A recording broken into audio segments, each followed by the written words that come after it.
G'day humans, what's good word? Chris Fundy here for a solo edition of Wrestling All-Star. We are chatting ACW All Stars Night to Remember, happening on the 20th of June. Yes, that's right. Boy oh boy, did this event have a lot of build up to it, and we'll get right into it because there's kind of a lot to touch on. If you've been around online, a lot of people have already touched on a lot of it, but yeah. So, this brand new promotion, Australian Championship Wrestling All Stars Night to Remember, is not to be confused with the ASWA or All Star Wrestling Australia, which is also based in Sydney. Should also not be confused with ACW, which is the Adelaide Championship Wrestling based in Adelaide, or the similarly yet different named TV pilot that was taped in Adelaide, Australian Wrestling Champions. It also should not be confused with Australian Pro Wrestling out of Sydney, or the Melbourne-based Oz Pro Wrestling, or there's also Pro Wrestling Australia out of Sydney, and I'll get onto that in just a second, or the other three Sydney-based promotions of Australian Wrestling Entertainment, Australian Wrestling Federation, and Australian Wrestling Superstars. For the sake of this review, when I'm referring to ACW, it means Australian Championship Wrestling, and when I'm talking ASWA, it means All Stars Wrestling Australia. The reason I mention Pro Wrestling Australia, Oz Pro Wrestling, and Australian Pro Wrestling is the Australian Championship motto on their social media is, quote, the best thing to happen to Australian Pro Wrestling since Australian Pro Wrestling. So yeah, we're talking A Night to Remember live from the Padstow RSL Club, Sydney, New South Wales. We'll get around it. This event had a lot of hype going into it, and yeah, there was a lot of hype built up over the course of the past 6 months, mainly as the Facebook was sort of established on April the 20th. Nothing really of note happening until Tuesday, October 14th, when ACW posted, and I quote, in 2026, ACW will embark on its national press conference tour showcasing our vision for the future of wrestling in Australia and connecting directly with fans across the nation. These events will be free to attend and serve as an exciting introduction into ACW's plans, talent, and upcoming events, unquote. Now, as of the date of writing, I am unable to find a single national press conference tour event taking place. However, on Sunday, November the 3rd last year, 2025, ACW would begin to announce many of its sponsors, including on April 30th this year, saying to social media, quote, ACW is proud to announce a multi-year sponsorship deal with the Bangladesh Tourism Board, and we are honoured to be working closely with the government of Bangladesh, unquote. Yeah, we'll get more into that during the actual night itself. Then, from Wednesday the 3rd of December, we start getting our first glimpse at the ACW Championship belts, including World Tag Team Championships, the Continental Championship, the ACW World Heavyweight Championship, and the ACW Women's World Championship. All of these are designed by Raw Label Titles Championship Belts of Australia. Now, when they made this initial post for their Continental Championship, their second biggest prize, as they called it in ACW, the initial post also mentioned, saying, quote, a 30-man Continental Open Battle Royale featuring superstars from all across Australia will decide the first ever champion, unquote. So, yeah, maybe that happens in the future, we'll have to wait and see on that one. Then there's been all these announcements, like, over social media, all these different, I guess, projects, divisions, however you want to class it, of ACW. You've got ACW Cares, which is like this community division. They say on it, where wrestling meets giving back, we support, we stand together, we care, proudly supported and funded by ACW. And will be proudly funded through the proceeds of ACW ticket sales, merchandise, and events. So yeah, but at the date of writing on their website, there is no dedicated ACW tab on their website, and when clicking onto their shop tab, like, the shop isn't live yet, but there's no mention on there of any proceeds going to this ACW Cares initiative.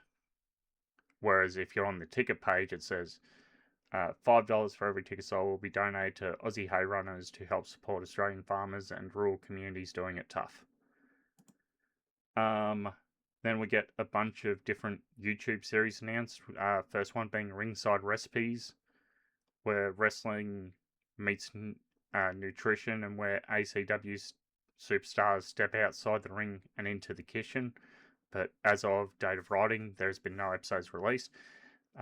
Following that, ACW Talk is Wrestling, a corporate sit-down series designed to provide clear insight, meaningful discussion, and professional reflections from within the ACW organisation.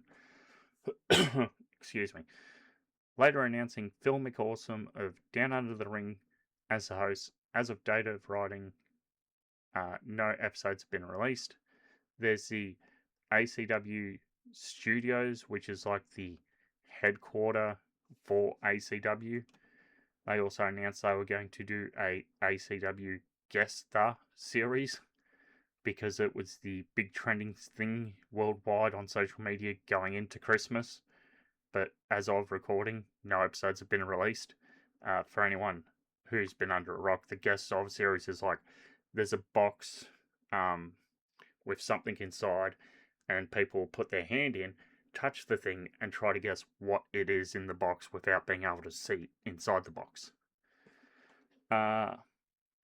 They made a special announcement about AEW Authentic, which is their merchandising division. Quote, real style, real quality, real purpose. AEW Authentic merchandise is launching 2026 at ACW, built for fans who live the brand beyond the ring. As of writing, no merchandise is available through the website. There was then announced ACW No Lights, which is another YouTube series, saying, quote, it's a growing space for the rising stars to the proving ground where the upcoming competitors sharpen their craft, gain exposure, and earn their place in ACW. As of recording, again, no episodes have been released. There was the Fight for the 1,000, which is a 20-fan every round, eliminate one, no shortcuts, no lifelines, last fan standing wins $1,000. And the first episode has been released to YouTube. I have not checked it out yet.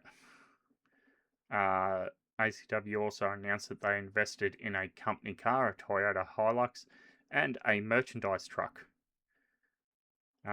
Saying when they also announced the company Hilux on their socials, saying, quote, a new era of Australian professional wrestling is taking shape, where standards matter and where championships mean something, unquote. And on regards to the merchandise truck, every day we're putting in the work to make professional wrestling mainstream in Australia, and that's the only vision we've had from day one, unquote. Then we had on Sunday, April 26th, ACW Live, claiming to be, quote, Australia's biggest marketing, media and technology company, and that is what we're building, unquote. Yeah, I have no real idea what that is in terms to professional wrestling, whether that's supposed to be the overarching division to everything, because calling yourself marketing, media and technology company sort of doesn't fit the build for professional wrestling company. And then of course we've got the ACW Performance Lab School of Wrestling, the official school of wrestling by ACW. They have launched a Instagram page for this, but both their website and Facebook do not mention the existence of this ACW Performance Lab.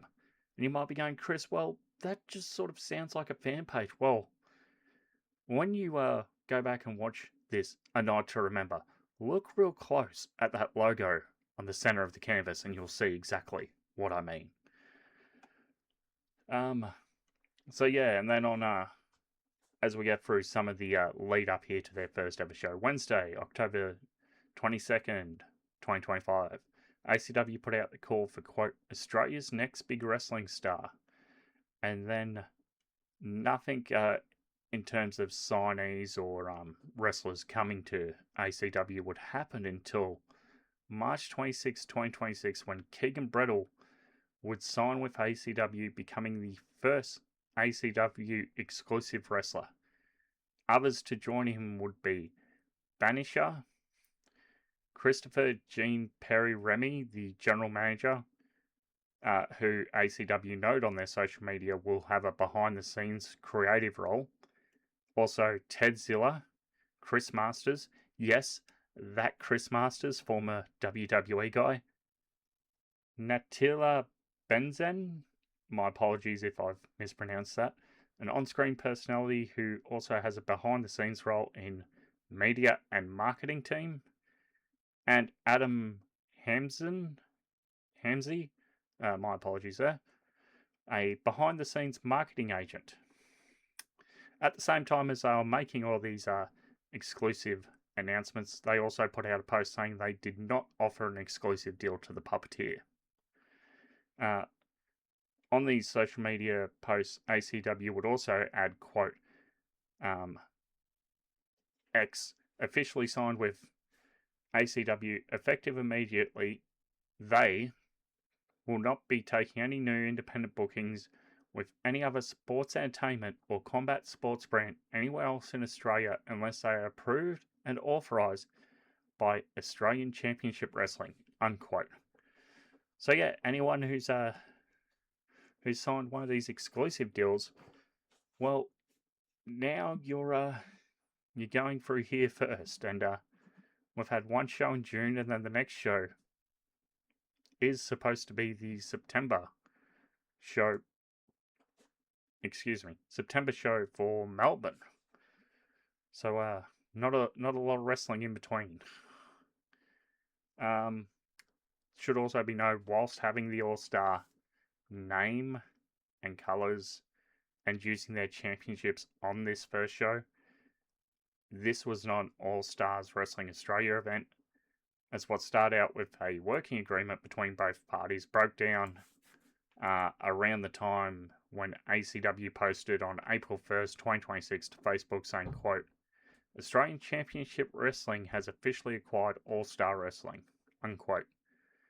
This led to both promotions making various public statements and then appearing on the same Australian Wrestling podcast to discuss both sides of the story. Whilst I don't want to mention this fully, this is an important context as to why the All-Star belts appear on the first show and the birth of ACW. So we get to April here and they start to announce their first ever event, and the poster reads, ACW All Stars, a night to remember. Fight for the 1,000, filming for the first episode. Yes, that is how the title reads on said poster, as you can see beside me here. It is quite a mouthful. The event would take place from All Star Wrestling Australia's regular venue, the Padstow RSL Club within Greater Sydney. ACW even went on socials saying they were offering fans a chance to win free tickets. From Tuesday, May 5th, 2026, the first wrestlers would be announced. As I just lost my spot here, apologies.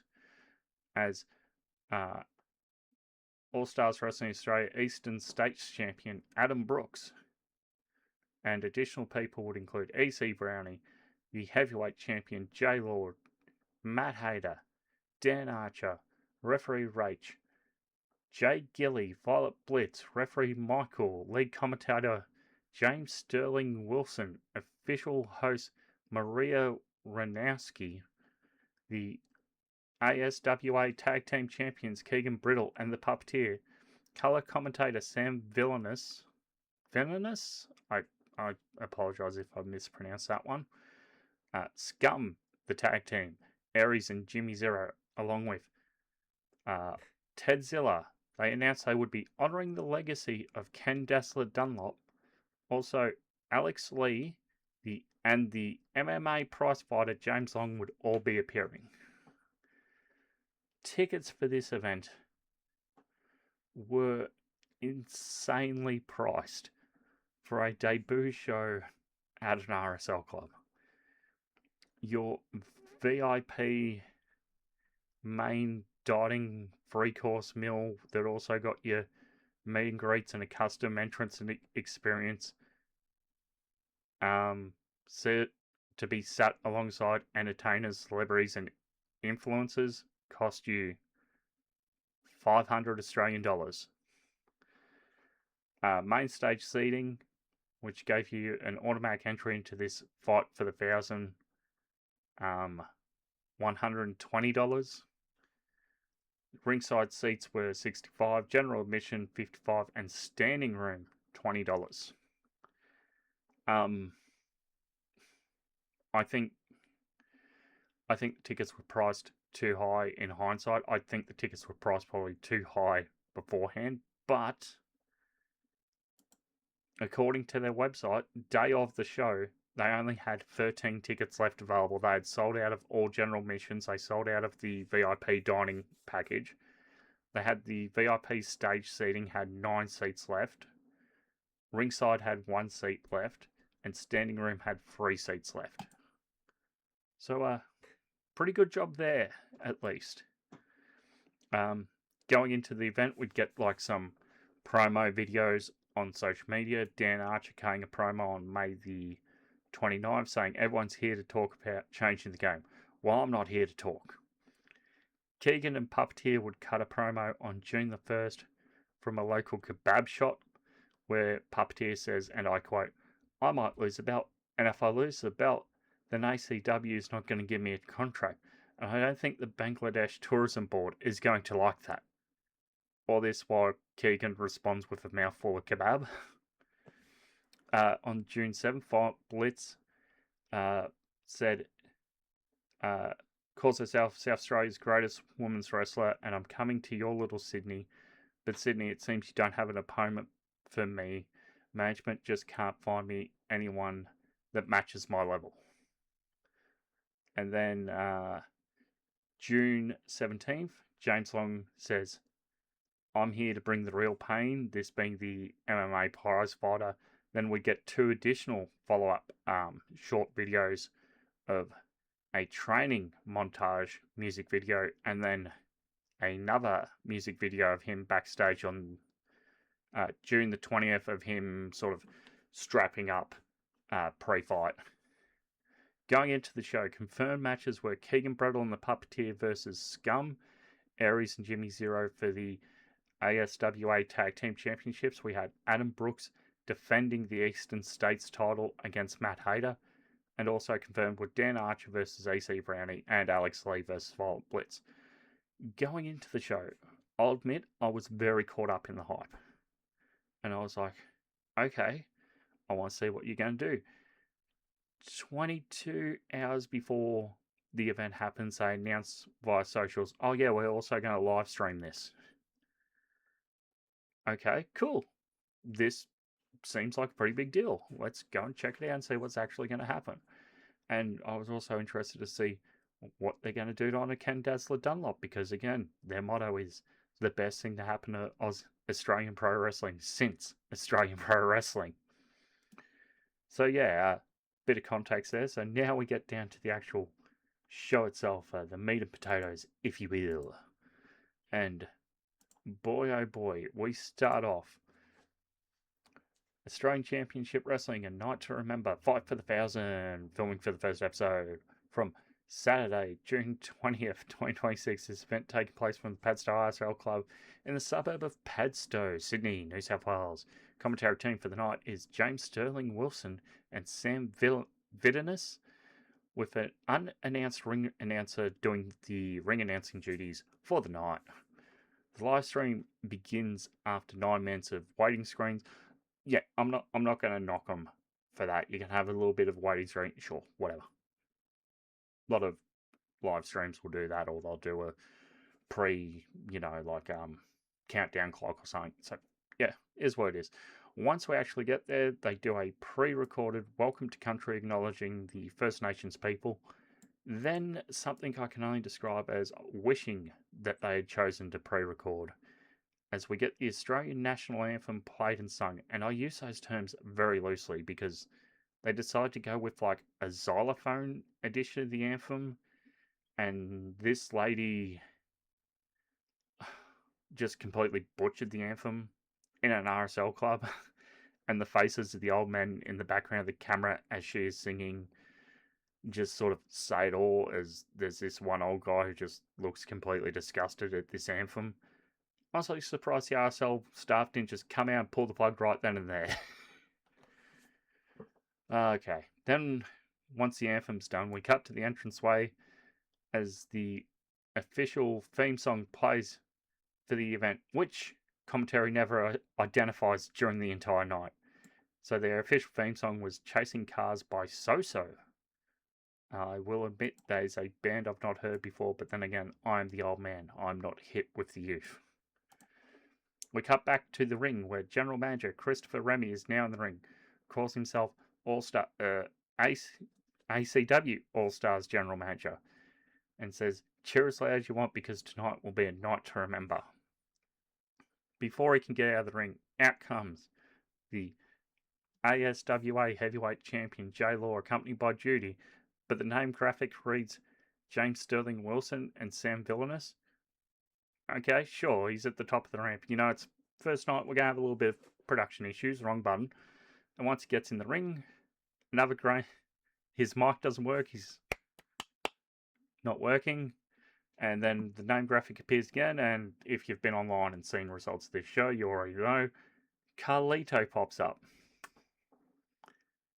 Not really a huge amount of Carlitos on the wrestling scene. Oh, brother. Then there are chants from the crowd of what and shut the fuck up. J-Law gets on the mic and says, whoever you put in front of me, I will destroy because I'm dominating. Then out comes Jay Gilly. And the story on social media leading into this event was he wasn't cleared by ACW to compete. Gilly gets in the ring, grabs the mic, says, you haven't beaten everyone, and you don't have a match, and I don't have a match, so let's have a match right now for your heavyweight championship. Which the crowd sort of cheers. Gilly turns to the corner, takes off his ring jacket, but as he does, Jay jumps in from behind, kicks, big stomps, and does a running knee before he hits his finisher, and Judy does an impromptu free count for this unofficial match. Judy gets back on the mic and declares Jay to be the forever champion, which then results in Carlito coming out in an ACWT. Yes, former WWE wrestler, Carlito. He comes down and he basically says, you need to check the mic before you talk, and then says, I'm going to challenge you, J-Law, for a match later tonight.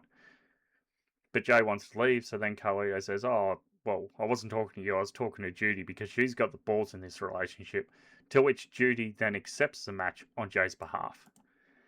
And, okay, long talking promo. You're sort of setting the table here for your impromptu main event. You're going to get people talking because, Carlito's here. And then we get to something that a lot of people have been incredibly critical of, and we go to an ad. And this ad goes for about 2 minutes, a minute 58, as we're 12 minutes into the show proper, and we get an ad for some corporate consulting group, and then a Bangladesh tourism ad. To which, at this point in the night, there's a light Bangladesh chant by some in the crowd. After the ad break, we cut back to the ring. The following match will be for 1 fall, and is a tag team match for your All-Star Wrestling Tag Team Championship. Out first is SCUM, Aries and Jimmy Zero. And then out come the champions, Keegan, Brettle and Puppeteer. And they're, pretty good spirits. Puppeteer is feeding Keegan the tea from the teapot at the entranceway.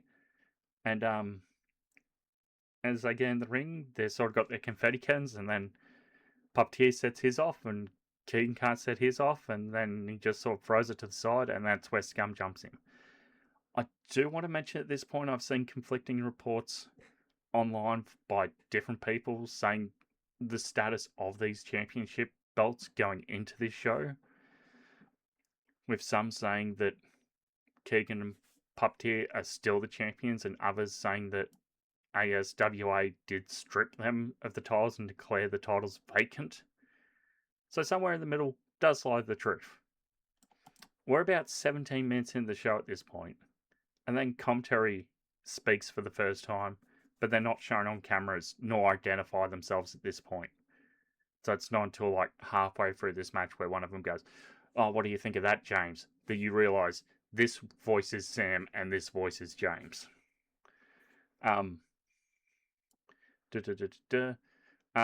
yeah, SCUM jumped Keegan and Puppeteer before the bell, and referee Rachel here very lenient in the early going, not calling for 1 in and 1 out, with one fan shouting loudly that can be caught on the camera saying, "Ring the bell."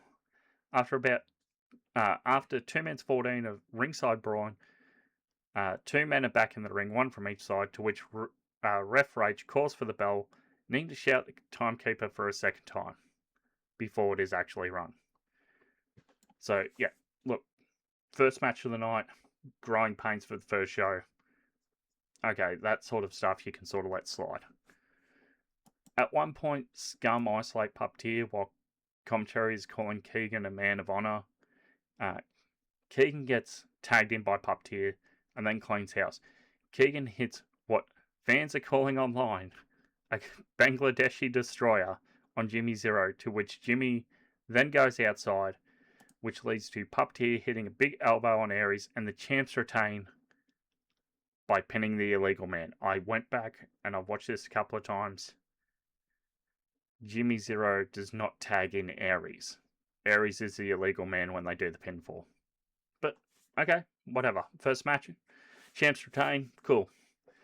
And in 3:33, Keegan and Puppeteer defeat SCUM. And Puppeteer, we're going to celebrate retaining our titles in the first match of Australian Championship Wrestling. Puppeteer gets a beer can, opens it by cracking it on his head, and goes to cheer with Keegan. But then Keegan gets his beer and clocks Puppeteer in the head and beats down on Puppeteer, to which Keegan then takes his straps down because he's got, like, I suppose in an audio sense, like a Kurt Angle wrestling singlet. You take the straps down, you mean serious business. To which commentary says, he's taking his shirt off. Yeah. Both of the referees come down to try to break it up, to which commentary then asks, "Why Keegan?" whilst laughing into the mic. At this point, GM Christopher Remy gets into the ring and gives Keegan scissors to cut off his mullet. Honestly, nothing occurred in this match to force him to turn on his partner. There was no miscommunication. They didn't lose the titles. There wasn't a, I'm going to do it on my own and I don't need to tag you in. There wasn't any niggling of anything happening there to force this. So then, yeah, Keegan cuts his hair off. He walks out holding both tag team champions as, I guess, a solo man defending them. When's the last time we probably saw this by a major company? I'm just trying to think overseas-wise. Like Samoa Joe in TNA, maybe? Jeez, that is a while ago. Then we go to another ad break for Bangladesh Tourism, this one lasting 2 minutes 56. We get to match 2 of the evening, scheduled for 1 fall. It is a singles match with Dan Archer versus EC Brownie. Dan Archer, of course, demands ultimate silence. Doesn't get it. Then we get a lockup. Commentary points out, because why not at this point, I'm glad he has pride in our nation's capital when referring to Dan Archer, who is from Canberra and is the Slam Pro Wrestling League champion. Of course, that promotion being based in Canberra, and since being established a few years ago, I don't have the exact year off the top of my head, has really blown up. It is sort of starting to creep up there as one of those bigger promotions around Australia outside of your big 4, your big 5. Yeah, this match was good back and forth. Big man versus big man. At one point, Archer is on the top rope in the corner, but gets crotched by EC Brownie, at which point EC Brownie takes control. There's a lot of sort of trying to get pinfalls here, and eventually Dan Archer goes for a roll-up. The referee is looking at the shoulders, so Dan uses the ropes to his leverage to get the victory in a roll-up with leverage off the ropes. So yes, Dan Archer defeats EC Brownie in 7:41. Post-match here, Dan runs off as EC Brownie is left unimpressed in the rings. 40 minutes into the show, and we cut to the commentary booth. Commentary table, I should say. But it's for all of 6 seconds, as that's their entire camera time for the event. Thanks for coming. They throw to the entranceway screen where Maria is going to interview someone. And she's there with Linda of the Hay Runners charity. Throughout this entire promotion of Maria and Linda, neither one mentions the ACW Cares, which is like this community division of ACW. They also don't mention at any point what the amount raised tonight was for the Hay Runners, or if any extra proceeds were going to the Hay Runners. So yeah, I haven't been able to see a social media post yet of the A Night to Remember donation to the Hay Runners. From there, Maria says, let's get back to the show. But it's a lie as we throw to more ads. Another minute 41 of Bangladesh tourism.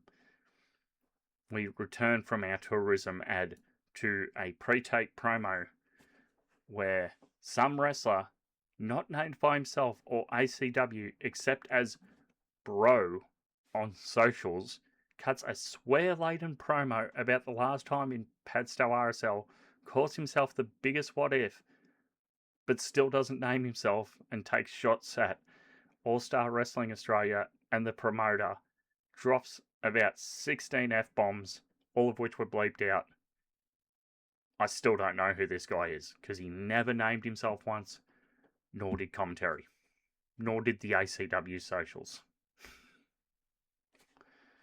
From there, no more ads, because we go straight into match 3. It is 1-4 for your All-Star Wrestling Eastern State Championship, as Adam Brooksy Brooks comes out with the Eastern States belt, and he is taking on Matt Hayter. Matt Hayter, of course, enters and is announced as Zaria's favourite wrestler. Well, if you know, you know, because the crowds knew in some portion as we got a light "We Want Delta" chants, and Brooksy got his Osprey chant, you know, the one that goes Brooksy, Brooksy, Brooksy, Brooksy, Brooksy, Brooksy. So that one. Commentary talks up Hayter a lot a lot during this match, I should say, saying he's a multi-time champion in Right City Wrestling of South Australia. In the early goings, it's a lot of back and forth, equal footing, until we get to the 9-minute mark. And there's a top rope superplex by Hayter that leads to both men down in the ring. And then we go, and out comes Chris Remy by the entranceway. And he says, I'm the general manager and I can make a change if I wish, and this match will now continue as a triple threat with this man. And in comes Keegan Brettle, holding both tag belts, and he goes into the ring, tries to pin Hayter, 2 count. Tries to pin Brooks, 2 count. And they sort of team up, throw Keegan out, they try to continue on. Hayter's in the corner, Brooksy, big boot, then a swanton onto Hayter. He's going for the pin. Keegan runs in, throws Brooks out, pins Hayter. 1, 2, 3. Keegan Brettle, new Eastern States champion in 11:26. If we're counting just the portion where Keegan came in, about 2 minutes 26 ish.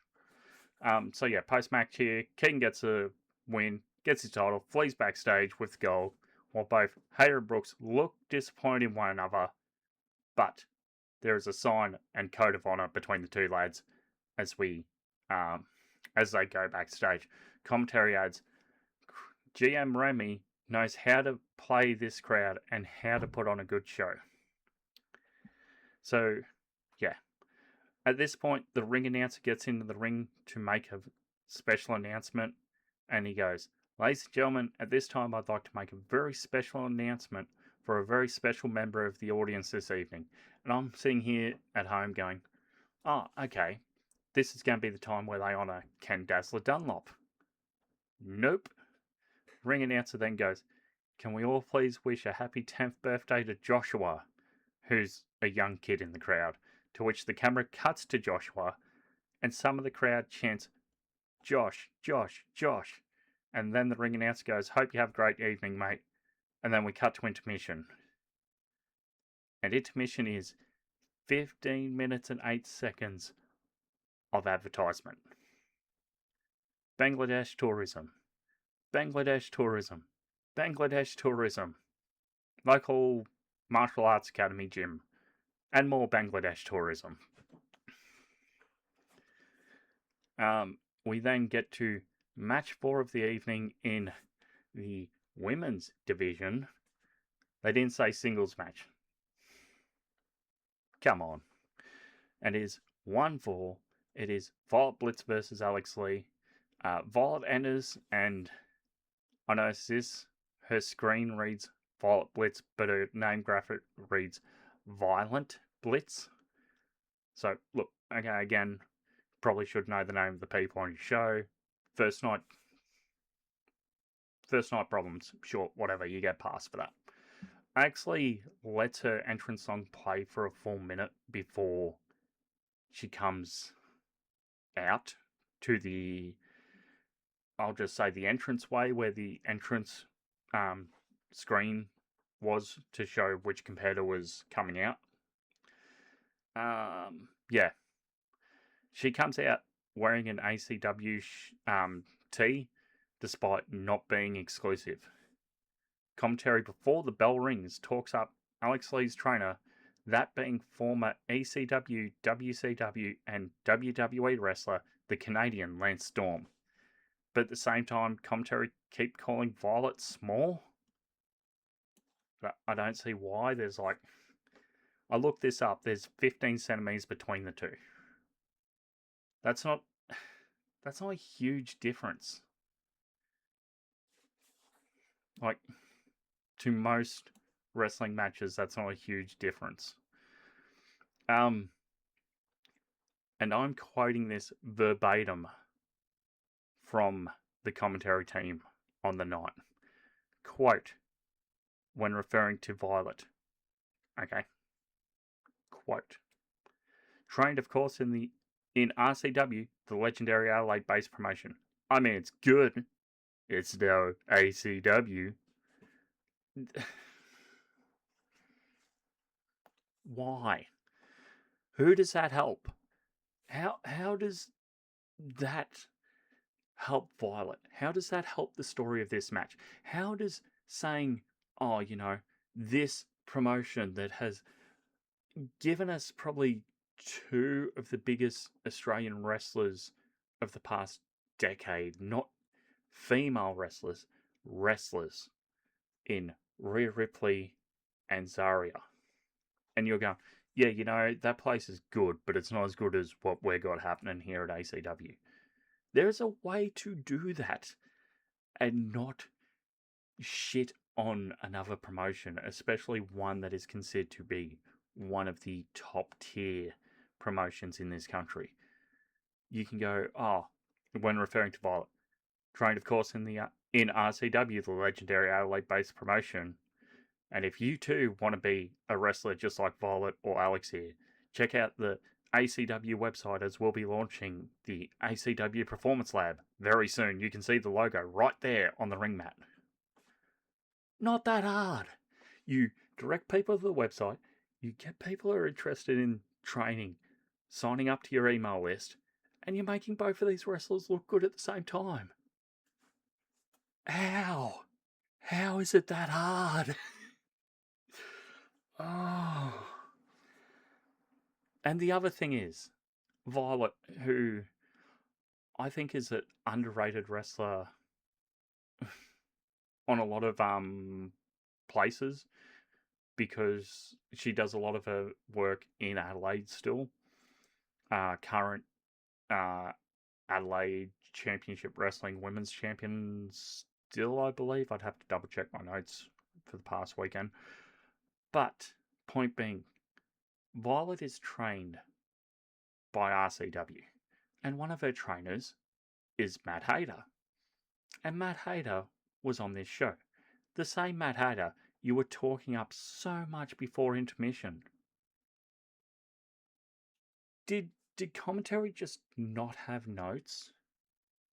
Was commentary not sat down before the week and gone, hey guys, we get that you want to be comedians and that on your own time, but here's a bunch of things that you can't say on air. Here's, if you want to say that and direct it towards ACW, here's the way you do it positively. A rising tide lifts all ships. I don't get it. So yeah, for whatever reason, commentary just seemed to have a bee in their bonnet about Violet the entire night. Well, at least this entire match, as I get back to this here. Yeah, lots of questions about the commentary during this match. This match, the women did brawl a little bit on the outside before going back in the ring. Commentary spends more time on Violet, saying at one point she's failing.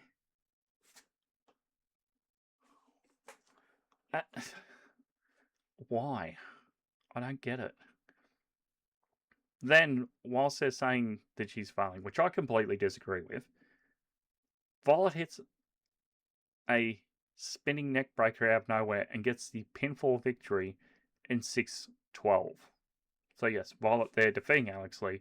In the commentary post-match, talks up Alex Lee, saying, quote, she's caused a commotion in this room, talking about Alex Lee, and then when talking about Violet said, she isn't walking too strong after she went up against a dragon. I don't get it. Like, if Alex Lee was ACW exclusive, and you're trying to keep her elevated, keep her looking good in defeat, I can sort of see that, but she's not exclusive, so I don't understand the reasoning behind it. After that women's match, we get a 3-minute and 3-second commercial for, you guessed it, Bangladesh tourism. Then we go to match number 5 of the evening, an unannounced match between Tedzilla and Jake, the Enforcer Long, who has his Team Jake Long cornermen by his side as he enters. This match being billed as pro wrestler versus MMA fighter. on the match graphic as the ring announcer is announcing this, except it wasn't even announced on social media. So Jake Long's amateur record that I could find for a quick search is 2 wins, 6 losses, no draws via Tapology.com. While on the ACW socials, they claimed he had a professional record of 27 wins, 4 losses, no draws. That professional record I have been unable to confirm at time of writing. Commentary also, when Tedzilla enters, say he tried out for the Penrith Panthers, which is the NRL team. Penrith Panthers, they told him, too frightening.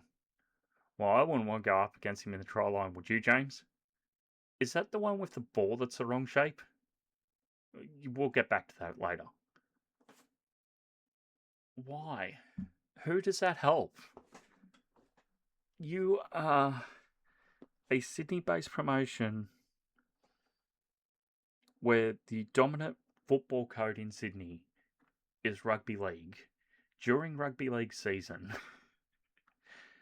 And you have a guy here who tried out for the Penrith Panthers, which is the greatest, I'd probably argue on paper, the greatest Sydney-based sports team of the past decade. 5 consecutive grand finals, 4 consecutive premierships, the greatest NRL/Australian Rugby League team since the St. George Dragons of the 50s and 60s. So commentary felt the need to belittle rugby league whilst they're a Sydney-based promotion in Sydney on a live stream. I don't know why. And also, by doing so, you diminish the fact that Tedzilla tried out for this. I don't understand. Also, commentary does not feel the need to mention either of Jake Lee's MMA records, which I'm just mentioning now, to point out, why would you not mention this if you were posting this sort of stuff on your socials? So they don't mention either his amateur or professional record. And then the bell rings, Tedzilla big boot, chokeslam. Ted puts his foot on Jake Long's chest, pinfall, 1, 2, 3, and Tedzilla defeats Jake Long in 29 seconds. Post-match commentary calls Jake Long knocked out. Clearly not. That was a pinfall, not a submission or a ref stoppage. I cannot tell you the last time I saw a match where a pinfall resulted in knockout.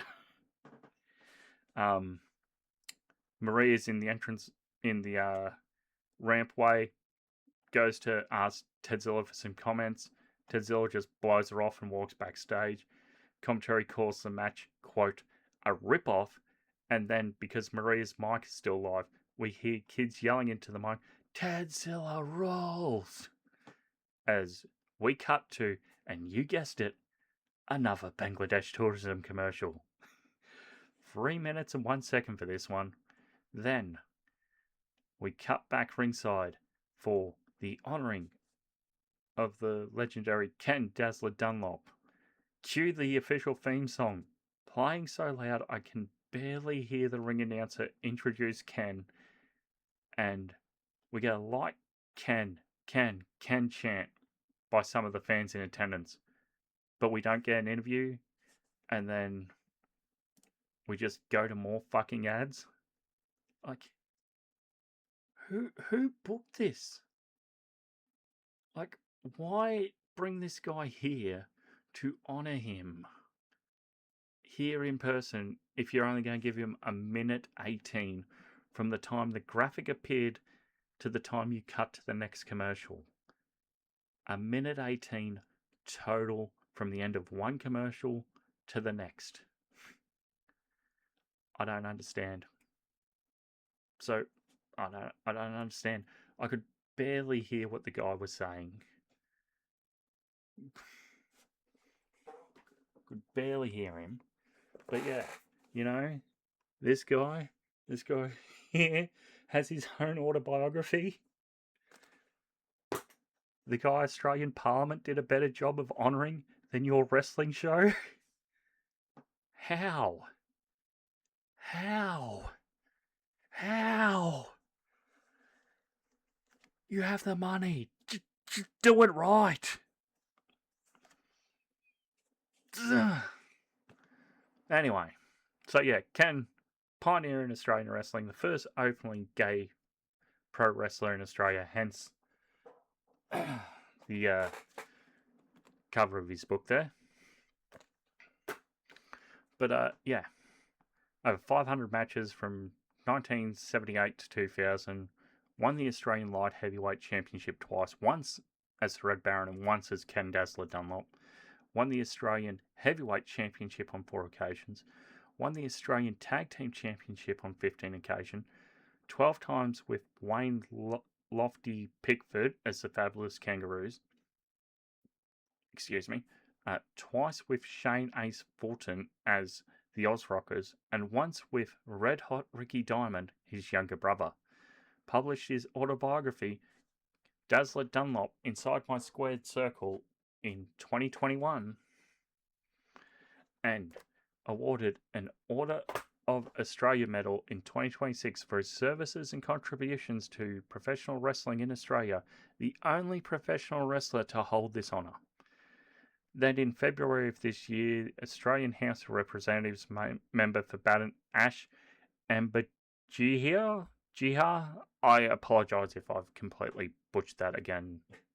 My dyslexia, I should be better at this by now, gave a parliamentary speech about Ken Dunlop's Order of Australia Award, calling him, quote, the embodiment of the Australian spirit.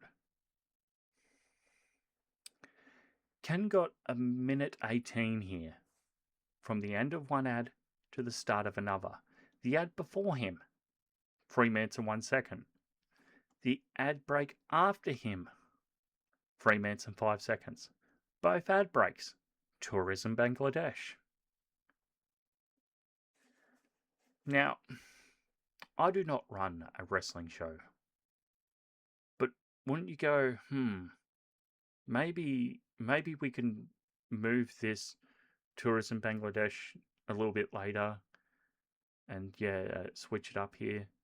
Like, did they need to be out of Padstow bang on 10:30 or something, and that's why they were so short here? Because it didn't feel like anything went long except for the ads. I don't understand. So yeah, after that ad break, it is time for the main event, as it is match 6 of the evening for one fall, and is for the All-Star Wrestling Heavyweight Championship. J Law, the defending champ with Judy, will take on international star Carlito. J Law comes out and his graphic reads, J Law this time. Carlito comes out and his video reads German Wrestling Federation. Okay. Commentary here says, you can see 2/3 of the budget went to Carlito while running down his WWE record.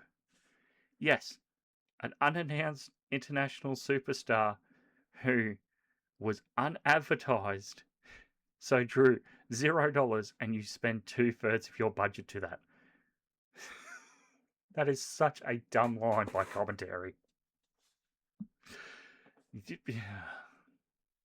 Carlito gets in the ring, puts his apples in the corner, and then as he is inspecting the belt, he lifts it up, and commentary decide to mention, Bad Bunny was at the Super Bowl, and that they want to see Lin-Manuel Miranda in an ACW ring. Yeah, the guy who did the WrestleMania 42 opening night videos and wrote Hamilton, the musical. That Lin-Manuel Miranda. Jesus Christ.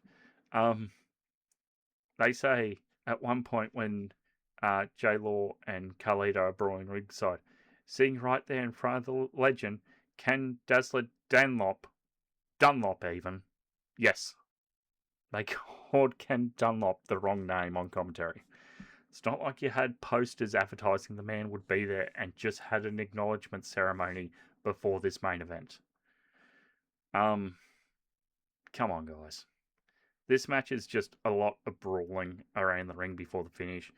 Judy gets on the apron to try to distract the ref, but Carlito's having none of it, bites the apple, spits it at Judy. Camera completely misses this. The ref's there in the background going, oh. So we're just allowing that, I guess, in full view of the ref. Then does a backstabber to J-Law, and Carlito wins. Hooray! New champion Carlito in 11:28, defeating J-Law. So here's your new All Stars Wrestling heavyweight. Hang on, here comes the GM Remy again and says, your first defense will be right now against this man, Keegan Brettle. And he comes out and he hits a cutter and it's 2 count. And then Carlito gets on top, and commentary once again with one of their zingers of the night, saying when Keegan Brettle is in the ring and Carlito is on top, he, referring to Keegan Brettle, quote, he doesn't belong in the same caliber of a ring with somebody like Carlito. So is commentary telling us at home that ACW's first exclusive wrestler doesn't belong in an ACW ring? Caliber of a ring. ACW ring. Make it make sense. Make it make sense. So eventually, J-Law gets back on the apron. So Keegan Brettle uses this ref distraction now to clock Carlito with the belt behind the referee's back, and then locks in a crossface, and Carlito verbally submits, meaning after 1:29, your new champion via submission, Keegan Brettle, defeating Carlito. And in the post-match here, Keegan Brettle celebrates in the ring with all the championships, the All Stars Wrestling Heavyweight Championship, the All Stars Wrestling Eastern States title, the All Stars Wrestling Tag Team Championships. In fact, both Tag Team Championships, because he's claiming to be the sole Tag Team Champion. And he's standing there with GM Christopher Remy, and the crowd goes mild with boos. And as this is all happening and his music is blaring, commentary delivers other such singers as Sam says, now they said it was going to be a night to remember, but I didn't want it to be traumatic, James. To which James responds, it might be a night to remember, but frankly this is a night I want to forget. Then, James says in reference to Keegan Brettle, he may be holding 4 belts, but trust me, he didn't earn a single one. To which Sam says later on, this was supposed to be a defining night for Australian wrestling, and it has been, but for all the wrong reasons. Sam, honestly, I am sorry for bringing you into this. I'm sorry you had to witness this, says James. Then James says, if this is your first time joining us here, watching Australian professional wrestling, I can only apologise. Then closing out the show, James says, ACW's first ever show here in Sydney, and has been a night to remember, potentially for all the wrong reasons, to which Sam signs off and says, ACW promised us a night to remember, and like it or not, they gave us just that. And then ACW goes off the air at a show time of 2 hours and 12 minutes and 3 seconds. Not counting the timer before the show went, we are live, and the little portion there as the end graphic was still playing with no commentary. Oh boy. So yeah, that was the event itself, and oh boy, I have thoughts. In the coming days, we would get backstage comments from Carlito saying he's enjoying being in Australia and ACW has a bright future. Brooksy would say it's not a night he wants to remember and calls out Keegan. And Keegan says he made ACW history, #1 draft pick, and he's going home now with all his money and titles. Okay, cool. I'll get to my conclusion in a minute, but firstly, how do you have a debut show and not advertise your next event. This show occurred on the 20th. You announced your second event on June 9th. 2 weeks before this show, you announced ACW Event 001 Melbourne live on pay-per-view from the Melbourne Pavilion on September the 4th. Tickets have gone on sale ranging from $45 to get general admission with unreserved seating, and then all the way up to $125 for front row, with no additional experiences with ticket costs have been named at current time. Yeah, they got, but a lot of people are saying around $250 for Padstow. I haven't seen a number be claimed online by ACW. We'll just wait and see, I guess, for that one. But going from this arena to the Melbourne Pavilion, which MCW runs quite regularly, and the only other promotion that runs there semi-regularly is World Series Wrestling. And you're trying to go from this first show to there, going from around 200 tickets, 250, to over 1,000. Because MCW ran their Saturday, just gone Saturday the 27th, as I'm looking at my calendar there of Australian events, and they moved 200 tickets in the last week. Well, more like 400 tickets, because it has come out over 1,200 people attended MCW at the Melbourne Pavilion. I don't see ACW doing anywhere near that, if I'm honest.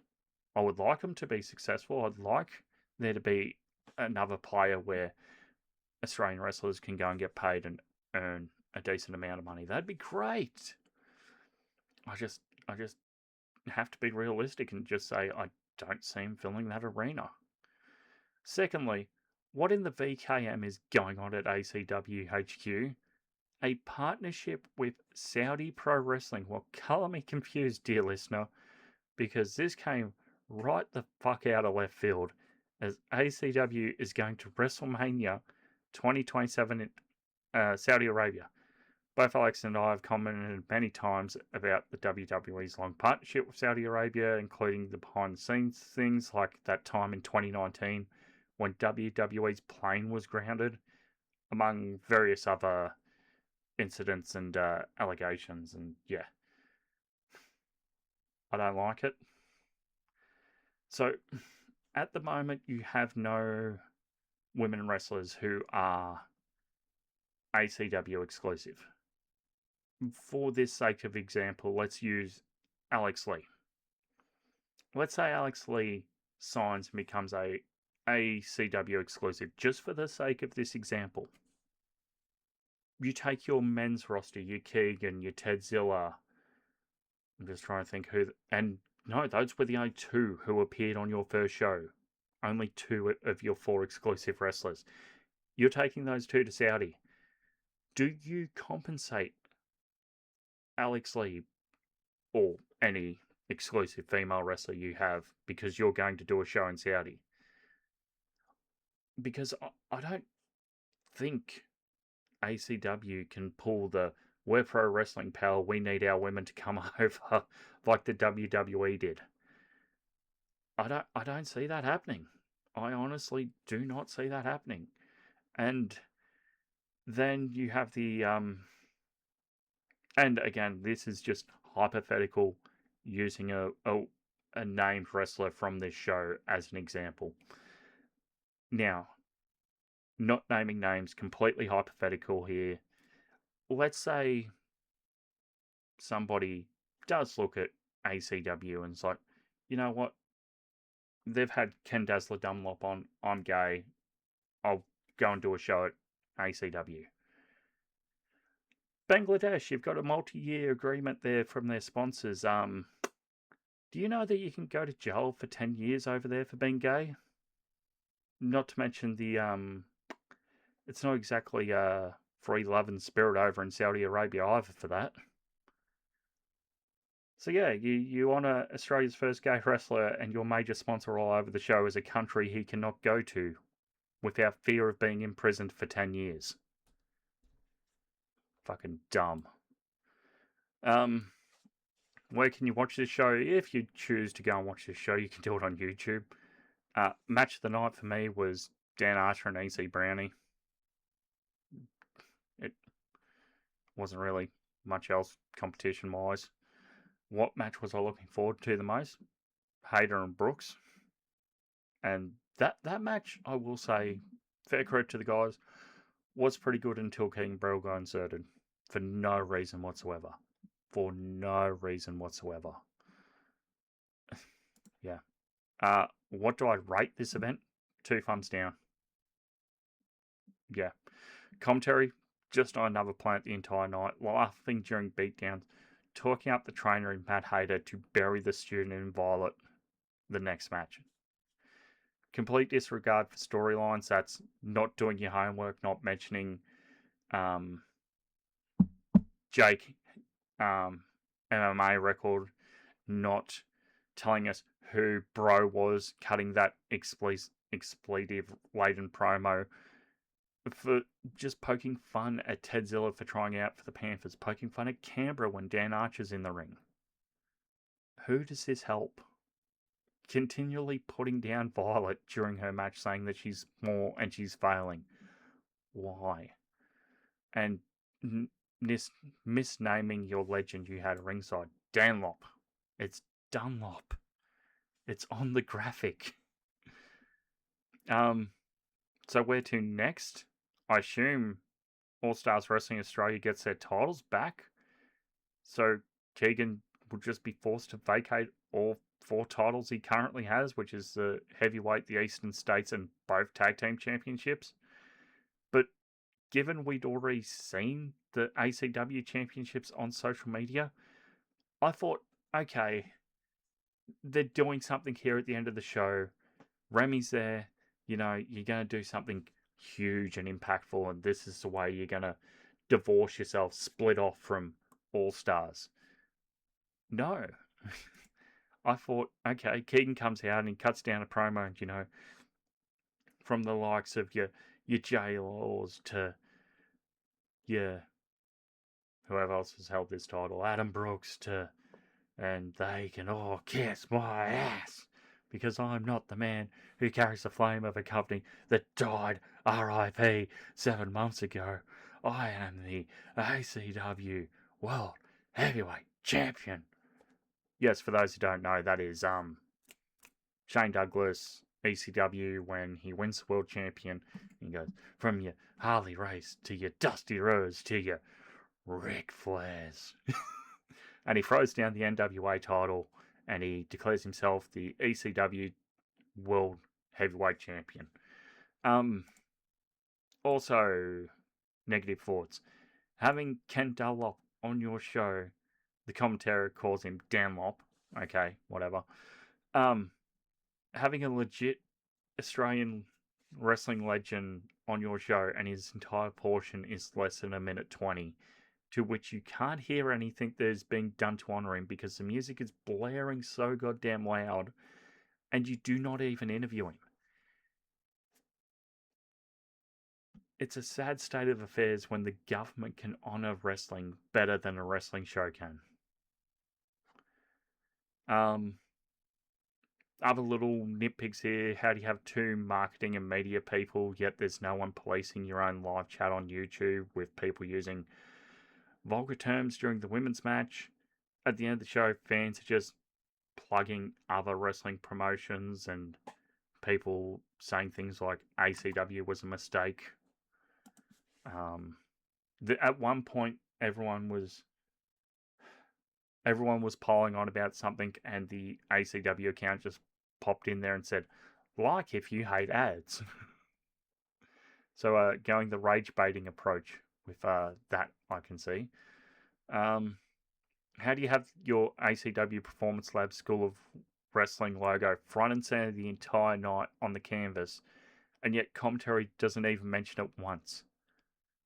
Actually, come to think of it, I don't even think commentary even mentioned the ACW website or socials outside saying, we're here on YouTube. I don't even recall him plugging the ACW shop once. And for those going, oh, well, it was streamed on YouTube and the internet shop isn't up yet. Well, yeah, but they were playing all the same things in the arena. They were playing the fragrant sense of adventure and the aroma of excitement. Bangladesh tourism ads in the arena. The wrestlers tried their best, but there's only so much you can do when your show has 23% advertisement. Like, what in the Vince Russo booking was this? The pacing sucked. The overabundance of ads sucked. And it's already been memed to high heaven, but this wasn't a good show. And your motto being the best thing to happen to Australian Pro Wrestling since Australian Pro Wrestling, this show did not meet that. Like, yeah, you've got another chance on September the 4th in Melbourne. Fool me once, shame on me. Fool me once, shame on you. Fool me twice, shame on me.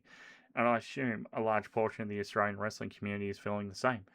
And it's not a case of tall poppy syndrome where Australians love to see something fail. It's a case of, I think a bunch of people got on board with the hype, saying, oh yeah, you've got Brooksy, you've got Hayter, you've got Dan Archie, you've got EC Brownie, you've got Blitz, and you've got a bunch of these all-star wrestling regulars as well. Let's see what you can do. And it just didn't live up to the hype. So for those interested,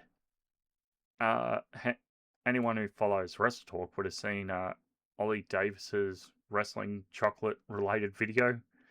This show failed the 40-15 rule with 32.2% wrestling and 23.3% advertisements.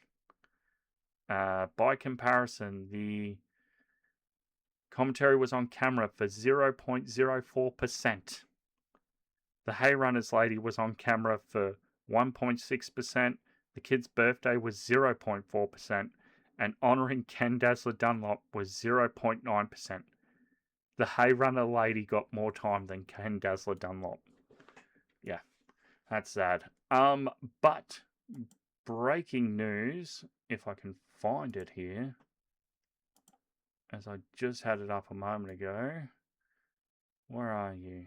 Announced yesterday afternoon, 3 p.m. from All-Star Championship Wrestling Facebook. All-Star returns. Fire emoji. We're heading back to the Padstow RSL Club for Superstar Sunday on Sunday, the 9th of August at 3 p.m. for an action-packed afternoon of live professional wrestling. Tickets are on sale now. Then has a ticket link. Trust us, you'll want to be there. Wait until you see what we have in store for you. Eye emoji, explosion emoji, hashtag ACW, hashtag All Stars, hashtag Superstar Saturday. So they are using the All-Star branding yet again. And just on that, the other company, All Star Wrestling, have announced that they are returning from their hiatus, wherever this is. I did post it somewhere. God damn it, Chris. Maybe I put it in the wrestling chat. No? Oh, damn it. Why no one do this somewhere? Damn it. I thought I had it here. Maybe I don't.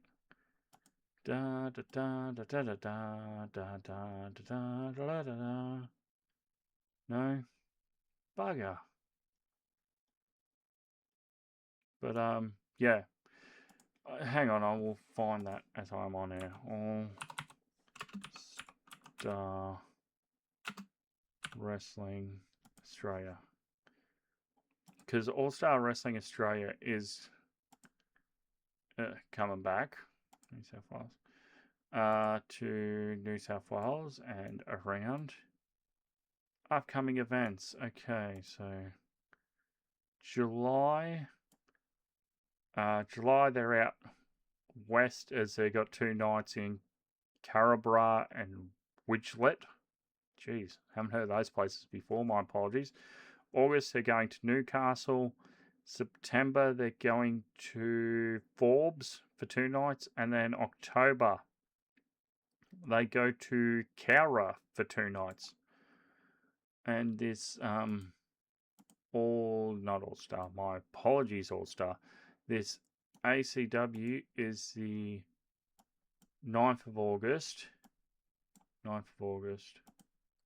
And this All-Star August, well, they'll be in Newcastle. So that'll be interesting. Yeah, general,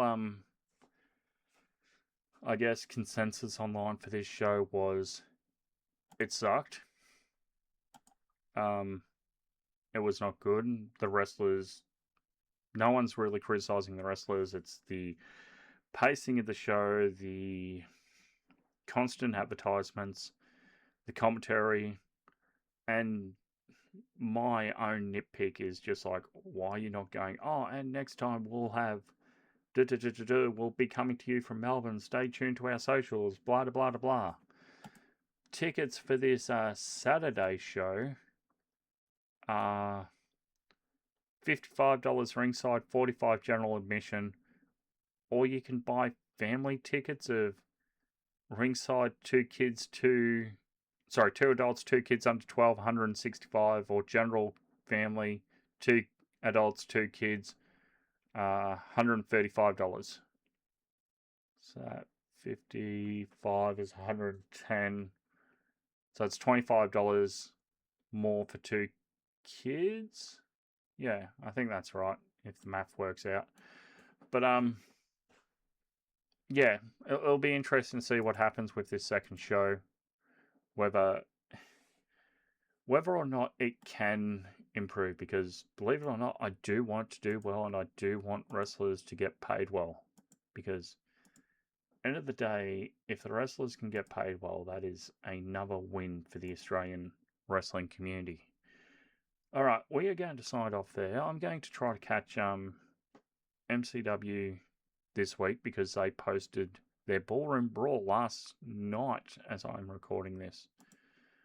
Yes, Ballroom Brawl got posted last night, and there's a few other VODs that have been posted recently, but I don't see how, if this is the best show you could put on, how you go against someone like, at least in Sydney, PWA is an obvious one, IWA, All Star Wrestling Australia, you've got WrestleGo, who are a lot more family friendly, sort of Chikara esque for anyone who used to watch Chikara. You've got IWA. I think I said IWA. Integrity. They're another Sydney-based promotion. So you're doing a second Sydney show now before this Melbourne show, and it's a month before this Melbourne show. And then you're going to Melbourne. You're running not Padstow, wrong venue. Melbourne Pavilion. So you're going up against MCW already. You have other companies in Melbourne who, like, you've got Renegades, you've got PCW, you've got Mayhem. Those are sort of the bigger ones. You've got Bell Championship Wrestling, who bring in internationals. They got around 500, I think, for Rob Van Dam. They average about 200 every month or two when they do shows. You've got those sort of players. You've got Adrenaline, Alpha, Dominion, Peak Pro Wrestling. So, and that's only a couple of them. Wrestle Rock, if they want to run that month or not. You've got that many different competitors in the Melbourne space and the Sydney space. Like Vulcan, former Gladiators guy, is still running wrestling. He's doing I think he's doing a show this week or next week, and it has a tie into a charity. But I don't want to say which one in case I get it wrong on the air. But yeah, there is so much great Aussie Wrestling out there, and your bigger promotions at the moment are your EPW is probably the biggest in Western Australia. Right City is probably the biggest in South Australia.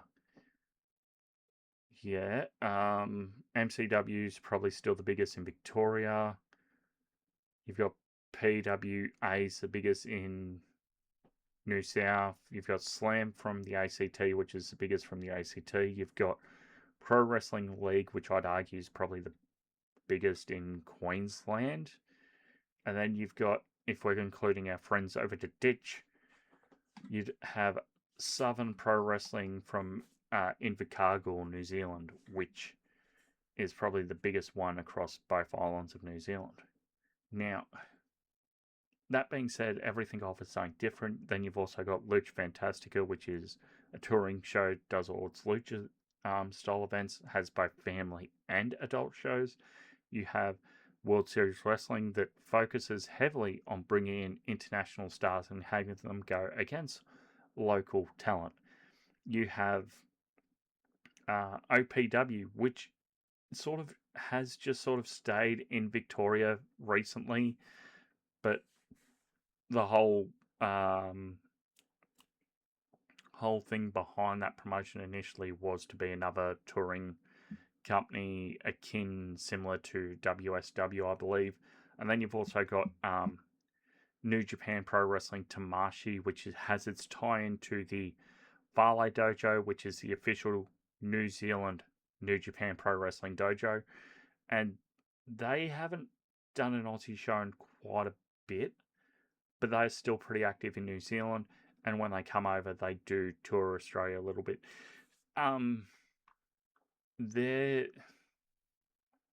It's just because Tamashi's sort of at this thing where New Japan Australia was really picking up pre-pandemic. Sorry, getting my pre-pandemic, and then we got the pandemics, and then New Japan proper hasn't been back since, and instead we've got Tamashii, and the Oceania Cup got pushed back that year, and instead we got Impact in Wagga Wagga. Speaking of Wagga Wagga, I think Slam's going there soon.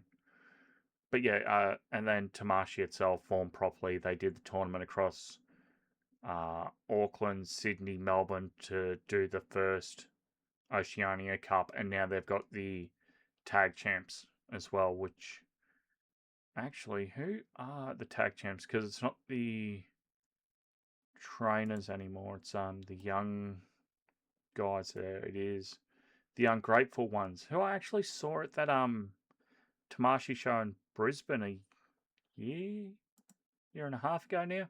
But yeah, my point being here, as I wrap things up, there is so much good wrestling, and there is so much wrestling that is you sort of bigger Aussie styles. You need to do something to stand out, and you need to do something that makes your promotion either unique, has a unique stipulation, like there is, dude, where's my ring in Perth? The whole point of that promotion is there is no ring. There is Deathmatch Down Under, mostly based in Victoria, Melbourne sort of area, where its whole thing is deathmatch wrestling. Again, not my cup of tea, but a lot of people like it. There is, as I mentioned, Lucha Fantastica focuses more on lucha wrestling. Slam has that sort of akin to an 80s WWF feel. You have Wrestling Go, which has that sort of vibe to a Chikara. You have New Japan Tamashii, which is very much in that strong style base. You have other promotions. You have Wrestle Rock in Victoria, which has that sort of rock and roll pub, sort of 18 plus grungy alternative vibe to it. You have the different Queensland-based promotions up and down the coast, because Queensland is so decentralized with its wrestling scene that we have Toowoomba, Sunshine Coast, we have Rockhampton, we have Cairns, we have Townsville. And whereas with Western Australia, a lot of the promotions are all Perth or close to Perth. Same with South Australia, close to Adelaide. Same with New South Wales, a lot of close to Sydney, except for, off the top of my head, you have Suplex, who's in the Greater Maitland area. You've got Nui Pro, which is, of course, Newcastle. You've got Rock and Roll Wrestling, Greater Wollongong area. And then the ACT promotions all sort of cluster around Canberra or Greater Canberra slash, what is it, the other side of the border there. Anyway, point here being, so much Aussie wrestling, so much good Aussie wrestling, so much unique, interesting Aussie wrestling. You need to find something that gives you a niche and gives you that something different. And 30 minutes of Bangladesh tourism ads are not that something different. That is, like, if I was watching this on delay and could fast forward all the Bangladesh ads compared to somebody who watched this live, and I don't think it'd be that much of a negative to me, the ads, compared to the other nitpicks, the commentary, and some of the production. But yeah, overall, 2 thumbs down. Support these wrestlers. Support local wrestling. You know.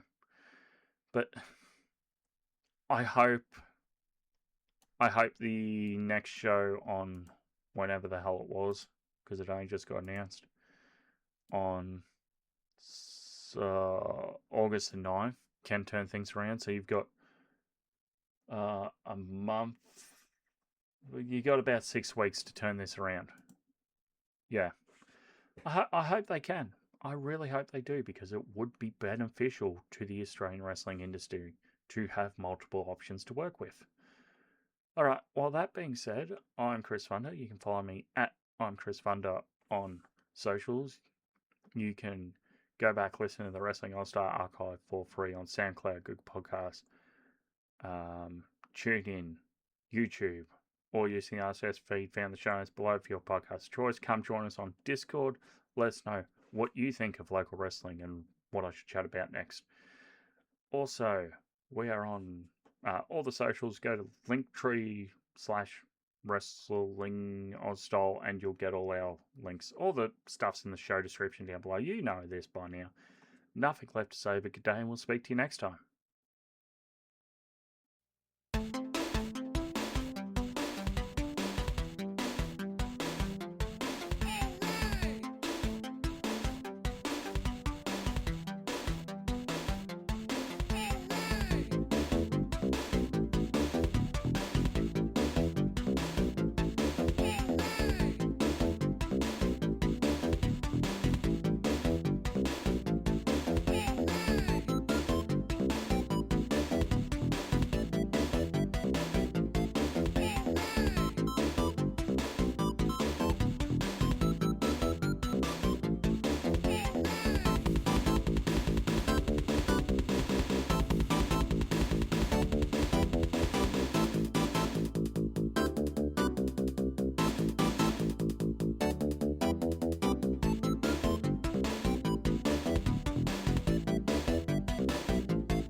I still don't see the point in poking fun at Blitz going, you know, RCW's training's good, but it's no ACW. Why not mention the Performance Lab and the website and sign up to our mailing list? I don't get it. I just don't get it.